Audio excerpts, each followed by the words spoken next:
Örgümü Dediniz kanalımdan dünyadaki tüm dostlara selamlar, sevgiler, saygılar. Örgümü Dediniz kanalıma hepiniz hoş geldiniz. Bu videomda sizlere görmüş olduğunuz farklı görünüme sahip motif çalışmalarından oluşan güzel hırkanın nasıl yapıldığını anlatmak ve paylaşmak istiyorum. Umarım sever ve beğenirsiniz arkadaşlarım. Beğeni ve yorumlarınızı videomun alt kısmında yapabilir. Ayrıca paylaşımda bulunarak daha çok kişilere ulaşımını sağlayabilirsiniz. Evet, gelin bu güzel hırka çalışmasını hep birlikte örelim arkadaşlarım. Motiflerimizin yapımından hemen başlayalım arkadaşlarım. Ben diğer motifimle bu motifim aynı. Sade, yani şu arada kullandığımız düz olanlarla bunlar aynı.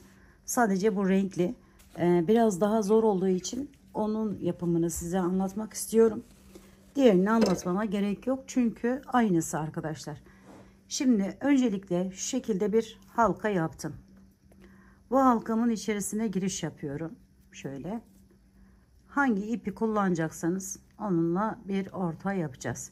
1, 2, 3 zincir çektim. Üzerine bir aldım. Yarım trabzan şeklinde yapacağız. Normal ikili trabzan şeklinde yapıyorum bir tane. 1, 2 zincir. Üzerine bir alıyorum.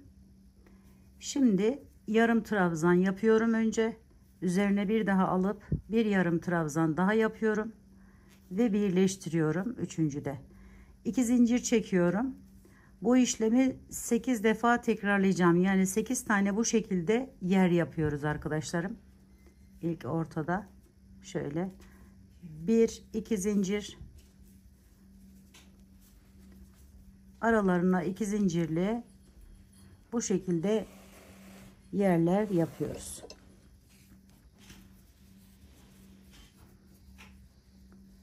Bir iki zincir,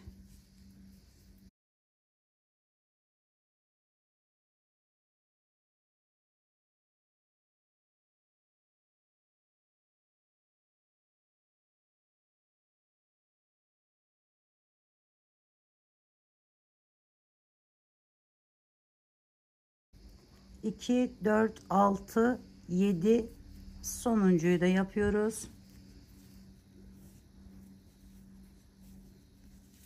Şimdi bu ipimizi yukarıda herhangi bir yerde kullanmayacağımız için bakın şöyle yaptım. Buraya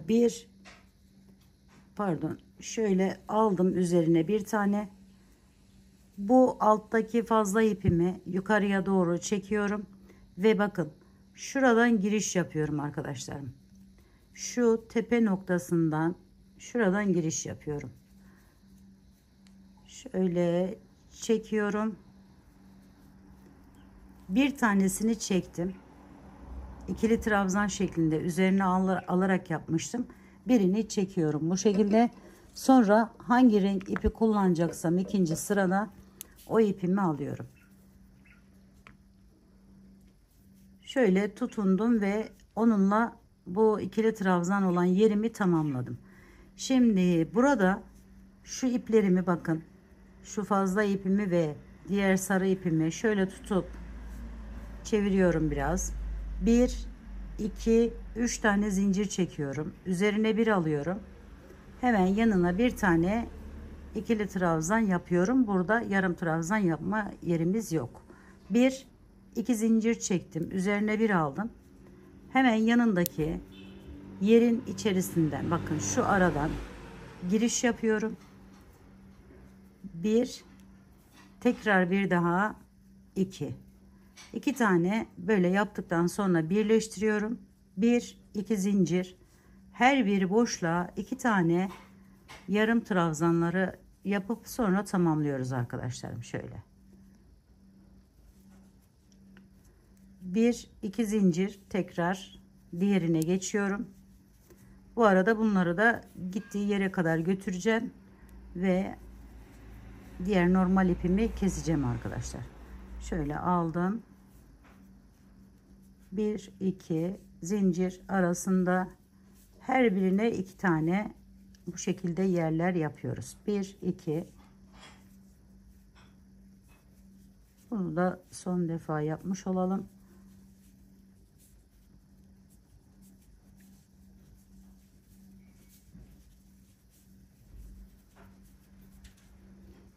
Evet, bu sarı ipimizi artık kullanmayacağımız için burada kesebiliriz.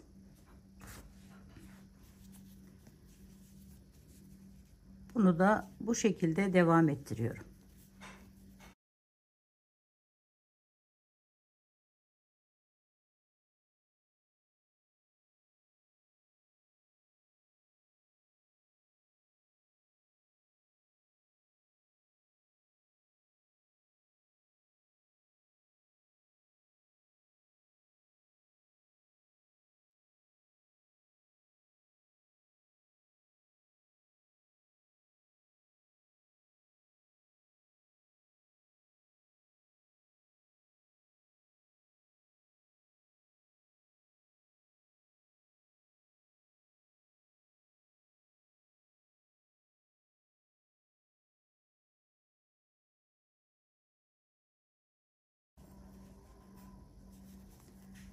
İlk olduğum yere geri geldim. Şöyle yine yarım trabzanlarımı yapıp birleştirdim. Üzerine alıyorum. Diğer rengimi geçiyorum. Şimdi bu kullandığımız ipimiz patik bir ip. Dilediğiniz her türlü ipi ile yapabilirsiniz arkadaşlar. Şöyle üzerine aldım. Yine bakın şu üstten köşeden giriş yapıyorum. Şöyle bir çektim. Bir tanesini çekiyorum bu kenarda kalmasın diye. Sonra bağlayacağım yeni ipimi aldım. Şu şekilde ikisinin arasından geçirdikten sonra birazcık bırakıp şöyle 1 2 3 tane zincir çekiyorum. Üzerine bir alıyorum. Yine hemen buraya yanından alarak bir tane ikili trabzan yapıyorum. 1 2 zincir çektim. Üzerine bir aldım. Bu krem rengi olan bu ipim burada kalıyor. Diğerini bunu da tamamlayana kadar aradan götürüyorum arkadaşlar. Şöyle aldım. Hemen yandaki yere geçtim. Yine aynı bir alt sırada yaptığımız gibi her birisine 2 tane bu yarım trabzanlı küçük yapraklardan yapıyoruz arkadaşlar. Şöyle 1 2 zincir, hiç atlamadan devam ettiriyoruz. Hepsine 2 tane.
Son kez buraya giriş yapıyorum ve buradan bakın yine yaptım. Şöyle üzerine alıyorum.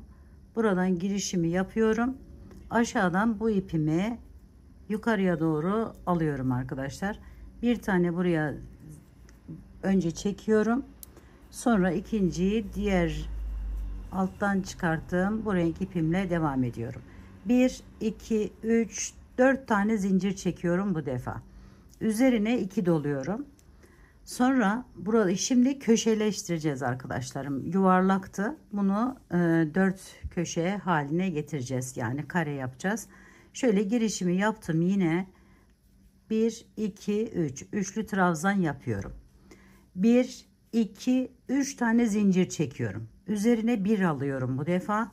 Yanındaki yerden bakın şu boşluktan giriş yapıyorum. Burası benim köşem olacak arkadaşlar. Birinci köşemiz. Yine yarım trabzan yapıyorum bu şekilde. 7 tane bu şekilde devam ediyorum. 1 2 zincir arada. Her birisine bir tane yapıyoruz bu defa. Şöyle aralarından giriş yaparak 7 tane bu şekilde yapraklarımızı yapıyoruz.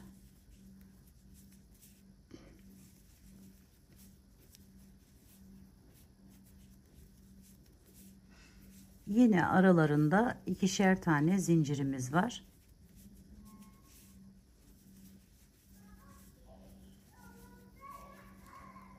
Bir, iki, üç, dört, beş, altı, bir tane daha yapıyorum. 7. 7 tane olduktan sonra 1, 2, 3 tane zincir çekiyorum. İkinci köşeyi yapıyoruz. 2 doluyorum üzerine. Bakın hemen yanındaki boşluktan giriş yapıyorum. 1, 2 çekiyorum. Tekrar 2 doluyorum. Bunu da 2 çekiyorum. Ve sonrasında birleştiriyorum bu şekilde. 1, 2, 3 zincir çektim. Üzerine 2 doluyorum. Aynı yerin içerisine arkadaşlarım. İkinci yerimi de yapıyorum. Şöyle 2 çektim. 1, 2 ve birleştiriyorum. 1, 2, 3. Tekrar üzerine aldım. Aşağıya inip yarım trabzanımı yaptım. Tekrar bir tane daha yapıyorum ve birleştiriyorum. Yine bundan burada yaptığımız gibi 7 tane yaparak diğer köşeyi tamamlayacağız. 1, 2 zincir. 1, 2 çekip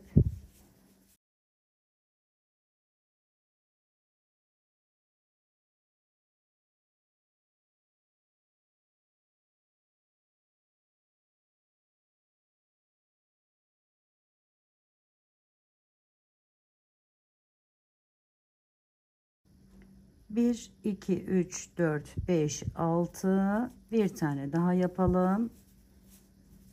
7. Şimdi yine 1, 2, 3 zincir, 2 doluyorum. 2 tane çektim. Sonra diğerini aynı şekilde ve birleştiriyorum. 1, 2, 3 zincir, tekrar aynı şekilde bir tane daha yapıyorum. Birleştirdim. 1, 2, 3 zincir, 7 tane olan küçük yapraklarımı yaparak bir köşe daha yapacağım arkadaşlar.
Evet, bakın bu araya da 7 tane küçük yapraklardan yaptım. Şimdi 3 tane zincir çekiyorum. 1, 2, 3.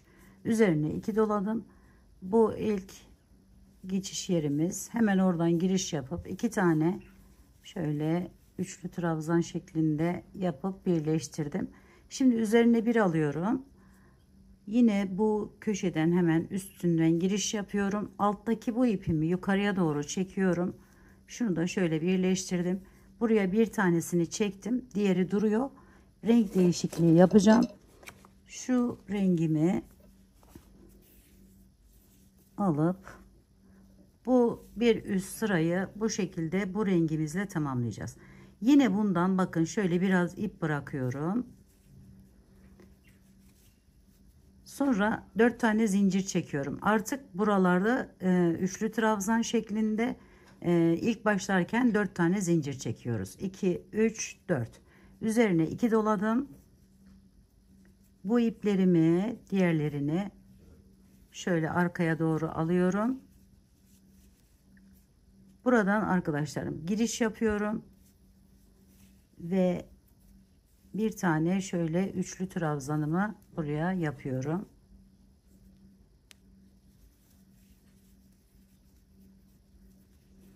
Sonra 3 tane zincir çekiyorum. Yine 1, 2, 3 üzerine bir alıyorum. Aşağıya inip bakın şu hemen yanındaki boşluktan giriş yapıyorum. Ve buraya ikili trabzanlarımı yarım yarım yapıp birleştiriyorum. Daha sonrasında 2 zincir çekiyorum. Sonra devam ediyorum.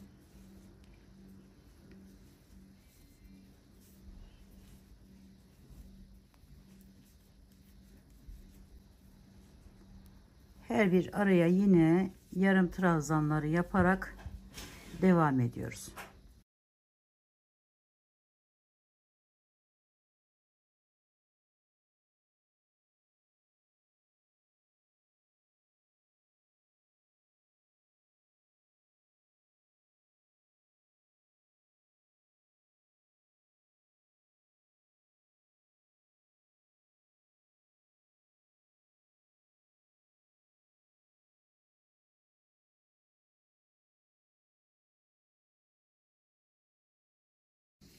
Şimdi köşeye geldik arkadaşlarım. Burada yine 1, 2, 3 tane zincir çekiyorum. Üzerine 2 doluyorum. Bakın bu köşedeki yerime geldim. Hemen oradan şöyle önce 2 tane çektim. Birini bıraktım. Sonra bir tane daha ve birleştiriyorum. 1, 2, 3 zincir çektim. Tekrar aynı şekilde bir tane daha yapıyorum. Ve 1, 2, 3 zincir aşağıya inip tekleleri yaparak tamamlıyorum.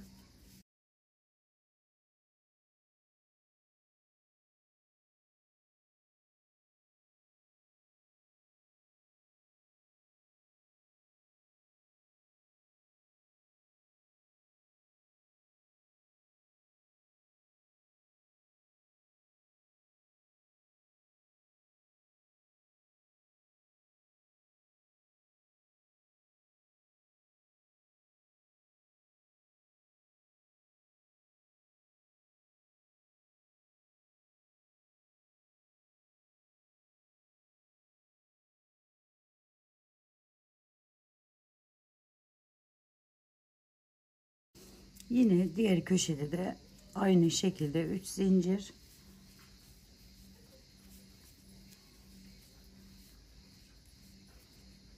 yine 3 zincir,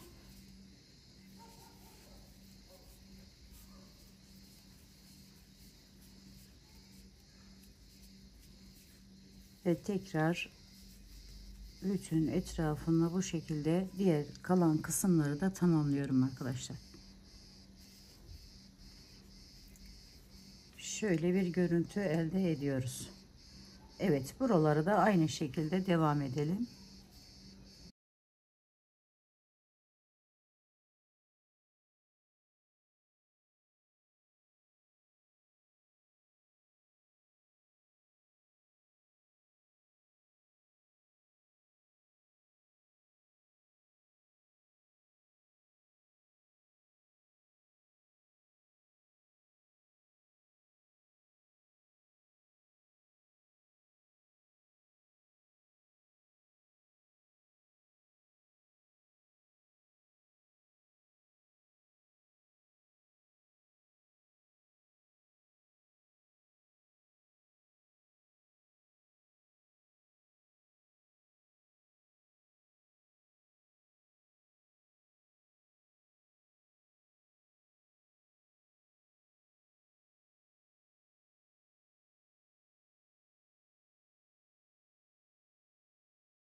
Evet, son yere geldim. Onu da çekiyorum. Üzerine bir aldım ve buradan giriş yapıyorum. Alttaki iplerimi, bakın şu ikisini yukarıya doğru çekiyorum şöyle. Sonra birinciyi çektim. İkincide hangi renkle devam edecekseniz onu, ben krem rengiyle devam etmiştim. Onu alıyorum yine şöyle ve çekiyorum. Şimdi yine 4 zincir, 2 3 4 ve aynı alttaki iki sırada yaptığımız gibi bu sırayı da devam ettiriyoruz. Şöyle burada benim bu rengimle bir daha sırada kullanmayacağım için bu ipimi arkadaşlarım, şu mor olan ipimi şöyle aradan biraz yürüttükten sonra keseceğim. 1 2 3 zincir çekip aşağıya iniyorum. Şu şekilde onu da aradan biraz götürdükten sonra keseceğim. Çünkü onunla da başka herhangi bir sıra yapmayacağım arkadaşlar. Evet, bu sırayı da bu şekilde tamamlayalım.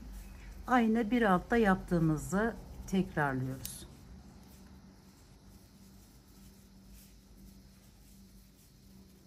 Evet, şimdi bunu kesebilirim.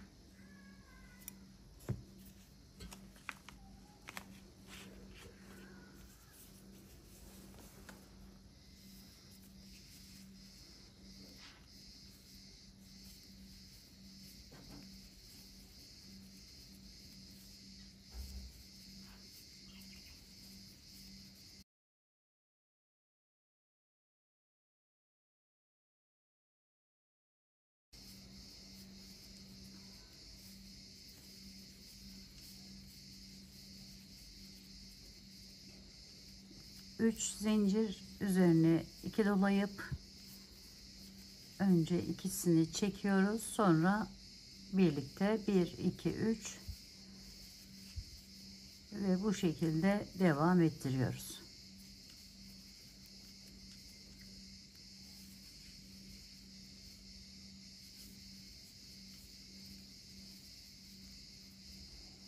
Evet, şöyle arkadaşlarım, burayı da bu şekilde tamamlayalım. Evet arkadaşlarım, bu sırayı da bu rengimle bu şekilde tamamladım. Şimdi diğer rengime geçiyorum. Toplamda 7 sıra arkadaşlarım. Yani şöyle sayarsak 1 2 3 4 5 6 7. sıra birbirine ekleme sıramız oluyor. Şimdi bu motifimi buraya ekleyeceğim arkadaşlar. Yani şu kenara ekleyeceğim. Tıpkı bu kenardaki gibi olması için. Daha sonra da bu yarım olan motifi yapmasını göstermek istiyorum. Şimdi bunu şöyle hemen yine aynı şekilde yapıyorum. Alttan diğer renk ipimi yukarıya doğru alıyorum. Şöyle bir tanesini çektim. İkinci de diğer ipimle tamamlayıp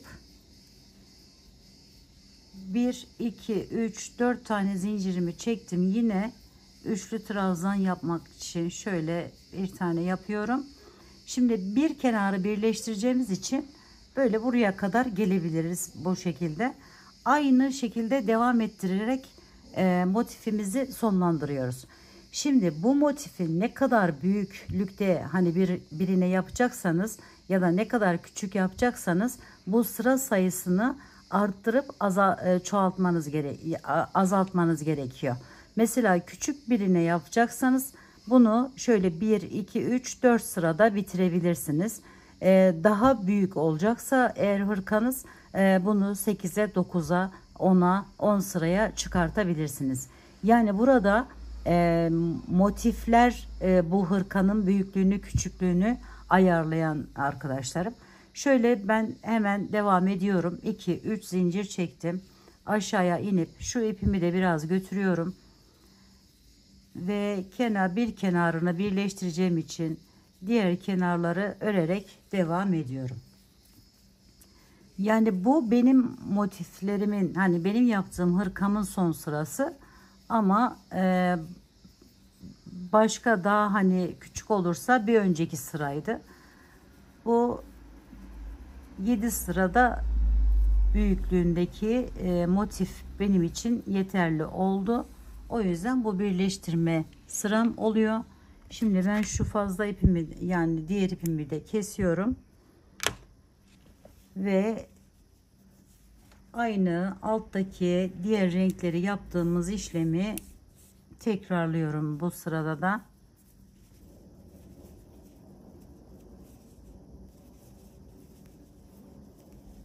Birbirine eklemesi de gayet kolay arkadaşlarım.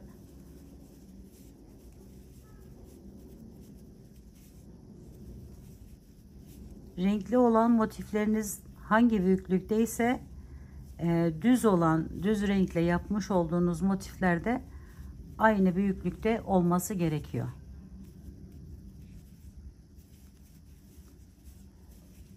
Onu da söyledim. Başka aklıma gelen bir şey olduğunda sizlerle paylaşırım arkadaşlarım. Şöyle 1 2 3 devam ediyorum.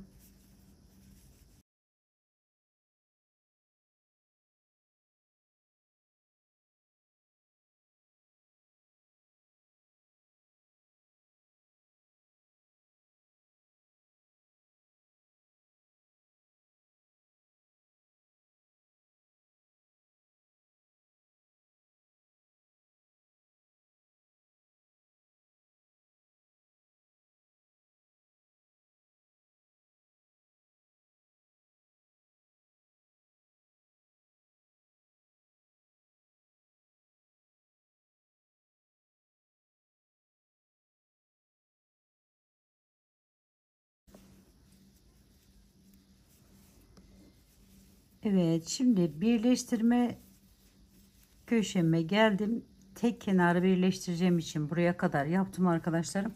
Şöyle birleştireceğiz. Şimdi normal ikisini yaptıktan sonra bir iki zincir çekiyorum. İpimi çıkarttım.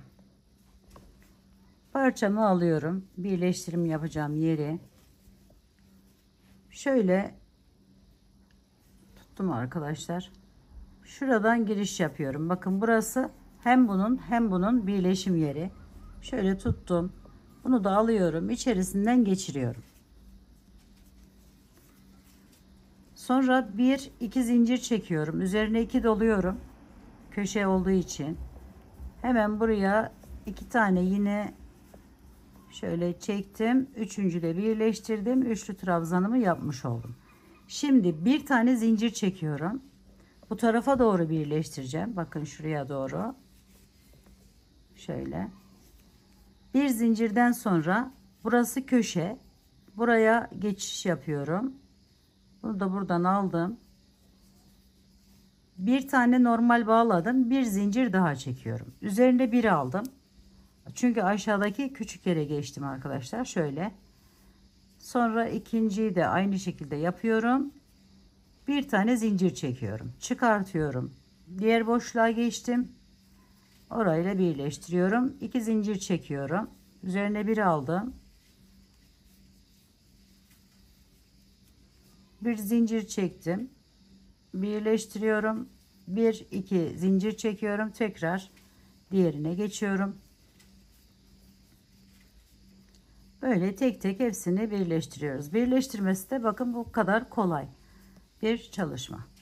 Evet, şöyle yapalım.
Son yere geldim köşeye. Yine üzerine 2 doladım. Şöyle yapıyorum. Yine 2 zincir çekiyorum. Ve şu birleşim yerim arkadaşlarım. Buraya getirip şöyle ekliyorum bunu. Yine 2 zincir çekiyorum. Son bittiği için artık buraya getirip şu şekilde kaydırma ile ekledim. Bir tane zincirle sabitledim ve kesiyorum arkadaşlar. Evet, ekleme işlemi de bu şekilde oluyor. Yani bu kenara ekledik. Şimdi şuradaki bakın bir tane bir boşluk oluştu. Şu boşluk ön kısmı burası. Bu boşluğa da şu yarım motifi sizlere anlatmak istiyorum arkadaşlarım. Bakın bu tek renk. Şöyle bir yarım motif yapıp bu aradaki boşluğa ekleme yapacağız.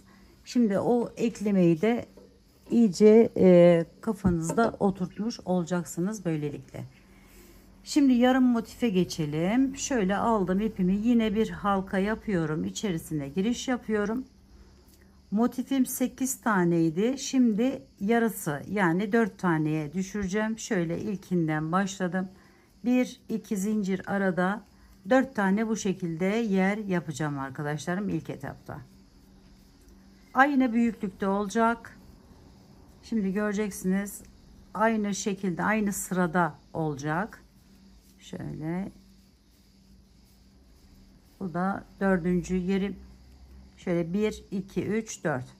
Bunu iyice sıkılaştırıyorum şöyle ve getiriyorum buraya. Şöyle bağlıyorum ki aradan onu götürebileyim arkadaşlarım.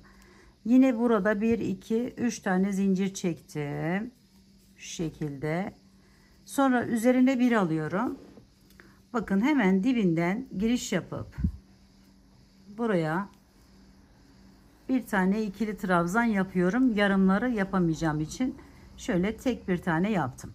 1 2 zincir çektim. Yine üzerine bir aldım. Hemen yanındaki boşluğa geçiş yapıyorum. Şöyle bir yarım, ikinci yarım, üçüncü de birleştirdim. 1 2 zincir arada, tekrar hepsine ikişer tane bu şekilde yerler yapıyoruz. Aralarda ikişer zincirli arkadaşlar.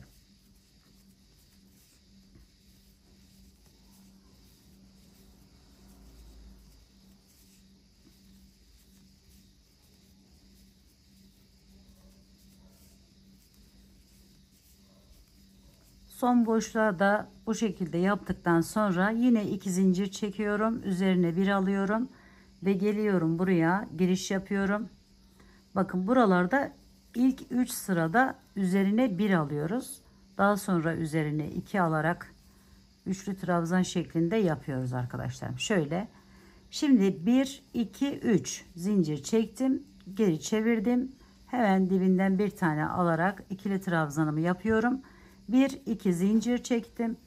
Devam ediyorum. Her birisine 2 tane aralarında 2 zincirlik minik yapraklar yaparak şöyle 2 zincir çektim. Yanındaki boşluğa da aynı şekilde tıpkı motifimizin 3. sırası gibi hepsine ikişer tane minik yapraklar yapıyoruz arkadaşlar.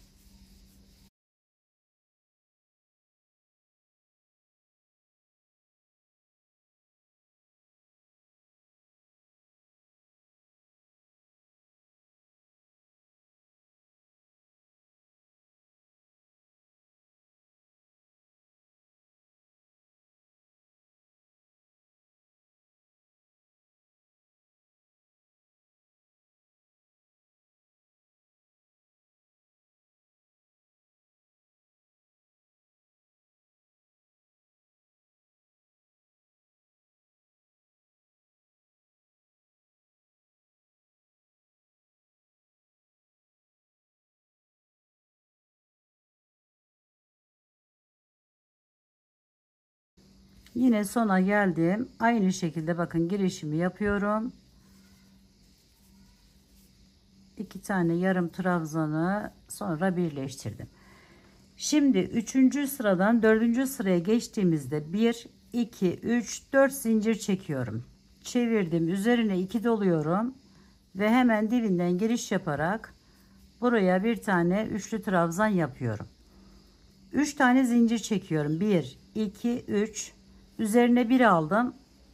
Hemen yanındaki yerden başlayarak yine aralarında 2 zincirli küçük yapraklardan yapıyoruz ama hepsine bir tane yapıyoruz. 7 tane yaptıktan sonra bir tane köşe koyacağız arkadaşlar. Şöyle 2 oldu. Bu 3, 4,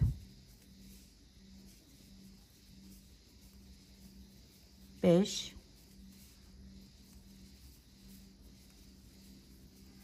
6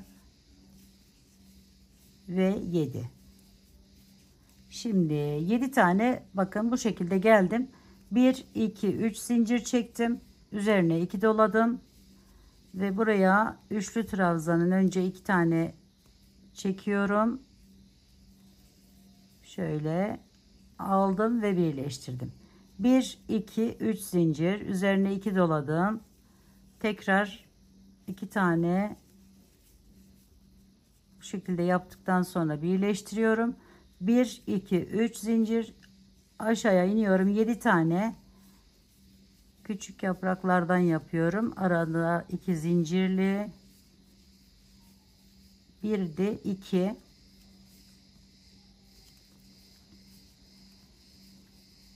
3,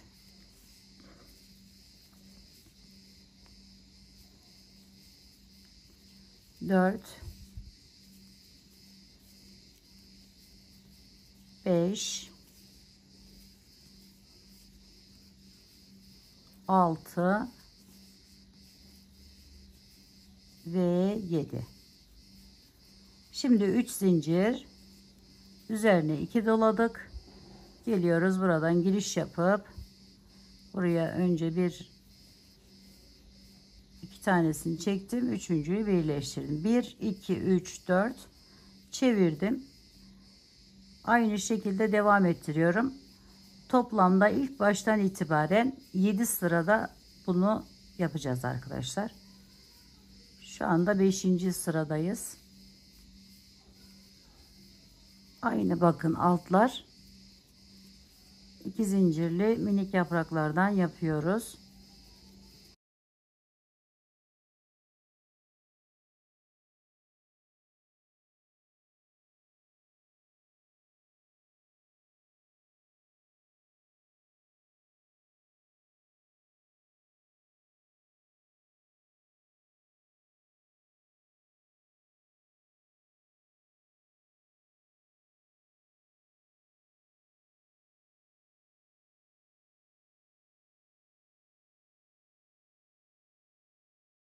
Ortaya geldiğimizde yine üzerine 2 dolayıp üçlü trabzanlar yaptık.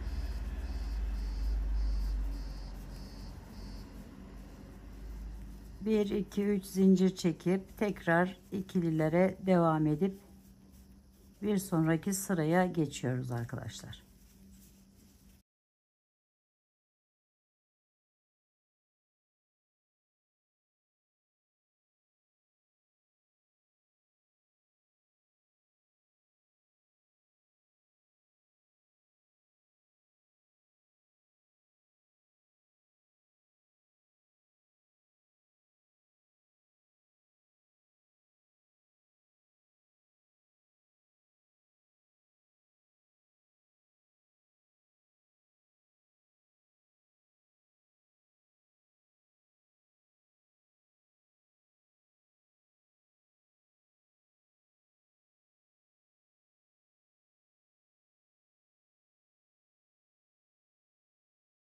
Yine 4 zincir çektim ve çeviriyorum.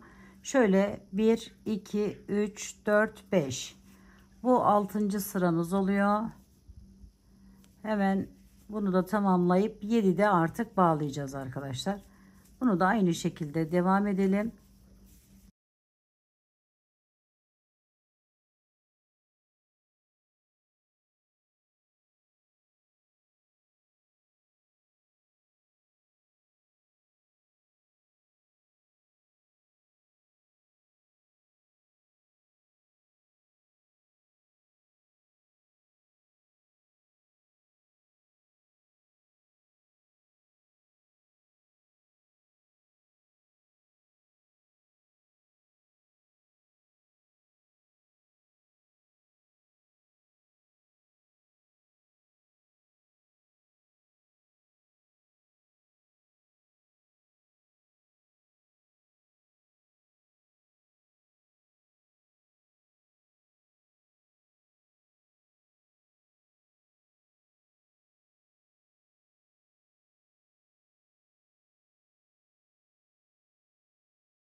Evet, bakın böylelikle tamamladım. Şimdi ekleme sıramız 1 2 3 4 tane zincirimi çektim.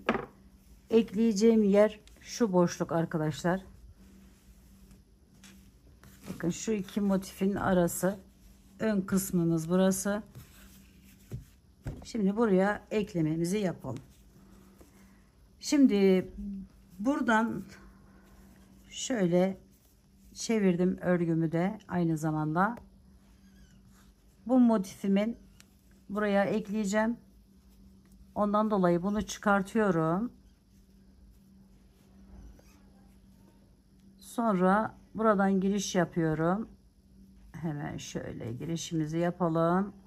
Buradan alıyorum, bunu içerisinden geçiriyorum. Öncelikle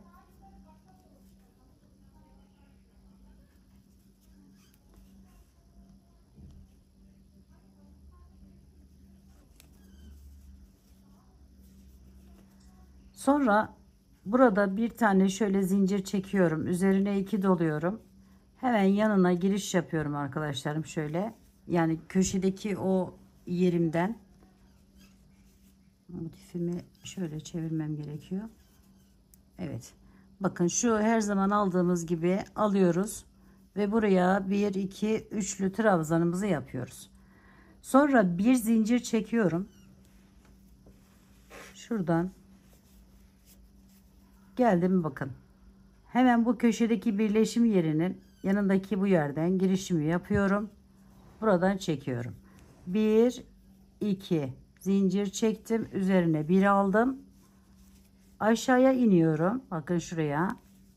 Buraya minik olanları yaptım. Birleştirdim. Bir zincir çektim. İkincisinden giriş yaptım. Oraya bağlıyorum. 1 2 zincir çekiyorum. Üzerine bir alıyorum. Ekleyerek devam ediyorum.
Şimdi orta yere geldiğim için üzerine 2 doladım.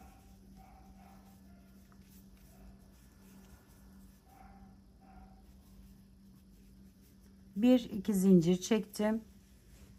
Geliyorum, bakın şöyle buradan giriş yaparak alıyorum ve çekiyorum. Bir iki zincir çektim. Tekrar 2 doladım.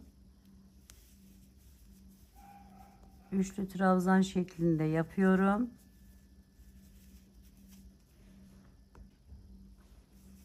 Sonra yine bir zincir çekiyorum ve devam ediyorum. Bu defa bu tarafa doğru devam edeceğim. Bakın köşesi hemen yanındaki yerden giriş yaparak aldım. 1-2 zincir çektim. Bu defa aşağıya iniyorum. Bir zincir çekip buradan alıp 2 zincir çekip tekrar aşağıya, bu şekilde az önce gösterdiğim gibi ekleme yapıyoruz arkadaşlar.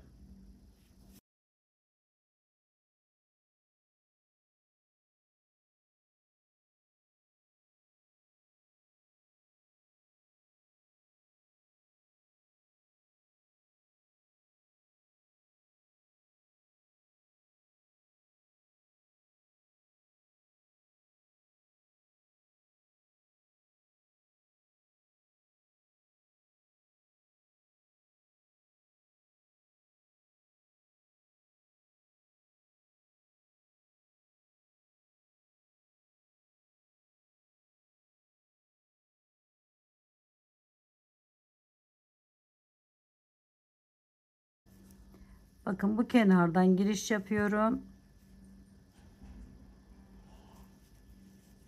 Buraya üçlü trabzan şeklinde yaptım. Sonra tekrar 2 doladım. Aynı şekilde yine bir tane daha yaptım ve birleştirdim. 1-2 zincir çektim. Bu köşeye geçiş yapıyorum ve oraya bağlıyorum. Şöyle sabitledim. Bir tane zincir, ikinci zincirimi de çektim ve geliyorum arkadaşlarım buraya. Buradan başka yere gitmeyeceğimiz için şöyle şurada bitirdim ve kesiyorum. Bunu da buraya eklemiş oluyorum.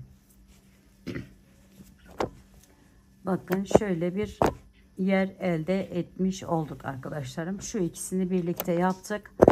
Şimdi ben hırkamı tamamlamış oldum. Buhar ütüsü yaptıktan sonra da sizlere nasıl birbirine ekledim, onları tek tek göstermek istiyorum arkadaşlarım. Evet arkadaşlarım, buhar ütümüzü de yaptıktan sonra hırkamız bu şekle geldi. Şöyle iyice yakından göstereyim sizlere. Şimdi sizlere kısaca bu motiflerin nasıl birleştiğini anlatmak istiyorum. Yani nereye hangi motifi ne şekilde yapacağımızı göstermek istiyorum. Çünkü bu hırkamızın en can alıcı noktası burası arkadaşlar. Evet arkadaşlarım, şimdi motifleri birleştirirken ben şu şekilde yaptım. Öncelikle şurada bakın renkli olan bu motiflerden uçlarından, şuralarından birleştirerek 5 tane bu şekilde tamamladım. Bakın 5 tane. Bu motifimiz omuza geliyor. Normalde bu hırkanın modeli şu şekilde arkadaşlar. Şöyle görünüyor. Yani arkada 3 motif varmış gibi ve buralarda bu şekilde duruyor. Yani potluk olarak düşünebilirsiniz ama bu potluk değil. Bu hırkamızın özelliği arkadaşlarım. Bu hırkamızda boyun oyuntusu yok. Şimdi şöyle düzleştirelim ve ben size şey olarak anlatmak istiyorum. Çünkü her şeyi net olarak görünsün istiyorum. Şimdi başladık. Önden başlayalım. 1, 2, 3, 4, 5. 5 tane renkli motifi yaptık önce. Sonra diğerini de yapalım. Aynı şekilde buraya da 5 tane böyle uçlarından, yani şuralarından birleştirerek 5 tane motif ekleyelim birbirine. Daha sonra eklediğimiz bu motifin arkadaşlarım, şöyle bakın, kaldır anneciğim. Şu birinci motifimiz, bu öndekini kabul edelim. Bu da 5. motifimiz. Bu ikisinin arasında buna birleştirelim. Bu renksiz olan, yani düz o renkli olan motifimizi buna birleştirdik.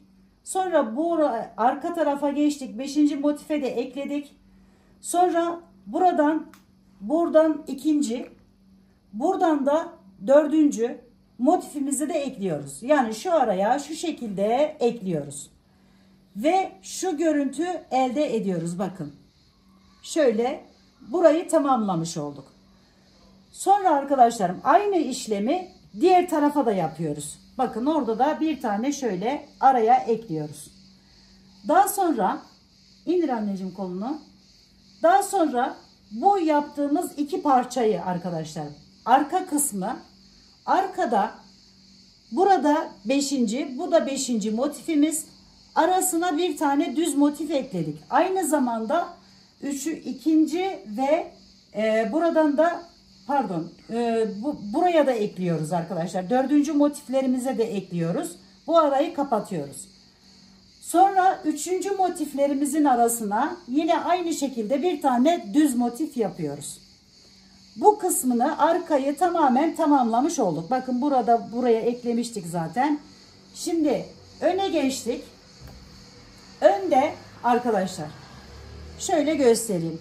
Şurası ve şurası, yani 1. ve 2. motifimiz, aynı zamanda 3. motifimizin arasında oluşan şu boşluklara yarım motif, az önce anlattım size nasıl yapıldığını, nasıl eklenmesi gerektiğini, yarım motifleri yapıyoruz. 4 tane yarım motifimiz var bakın. 4 tane. Aynı şekilde her iki tarafa da böyle yaptık ve 4 tane yarım motif oluşturduk. Şimdi sıra geldi kol kısmına. Kol da arkadaşlarım bakın. Şu 1. motifimiz, bu 2. motifimiz demiştik. Bu 2. motifimizle 3. motifimizin arasına bakın şöyle bir tane düz motif ekliyoruz önce. Sonra çevirdim. Hemen arkasına aynı şekilde düz bir motif daha ekliyorum. Ve sonra geliyorum. Bu iki düz renkli motifimin arasında oluşan bu boşluğa ve 3. motifimin, bu renkli 3. motifimin hemen burasından başlayarak bir düz motif yapıp buraya ekliyorum. Daha sonra hemen bunun arkasına bakın. Şurada koltuk altından gelen bir tane daha motifimiz var. Bunu da buraya ekliyorum. Ve buradan oluşan bu boşluğa da 2 tane renkli motif yaparak ekliyorum. Ve kollarını da bu şekilde tamamlamış oluyorum. Şöyle iyice görün arkadaşlarım, bakın. Karşısında bir tane daha düz var. Burası bir tane motif. Bu üstte bir tane motif. Ve buralarda renkli motiflerimizle böyle bir güzellik elde etmiş oluyoruz. Aynı işlemi diğer kola da uyguluyoruz. Bakın şöyle göstereyim onu da. Şu şekilde birer motiflerimiz burada. Birer tane de bu taraflarda. Ve 2 renkli de uçlarda. Ve böyle bir güzellik elde ettik. Evet, şimdi dediğim gibi kullanımı da boyun oyuntusu bakın hiç olmadığı için bunu şöyle attırıyoruz. Ve şöyle salaş salaş bir görünüme sahip oluyor. Önü de bu şekilde duruyor arkadaşlar. Genelde önü şöyle serbest bir şekilde durarak kullanılan bir çalışma haline gelmiş oluyor. Evet, umarım sevmiş ve beğenmişsinizdir.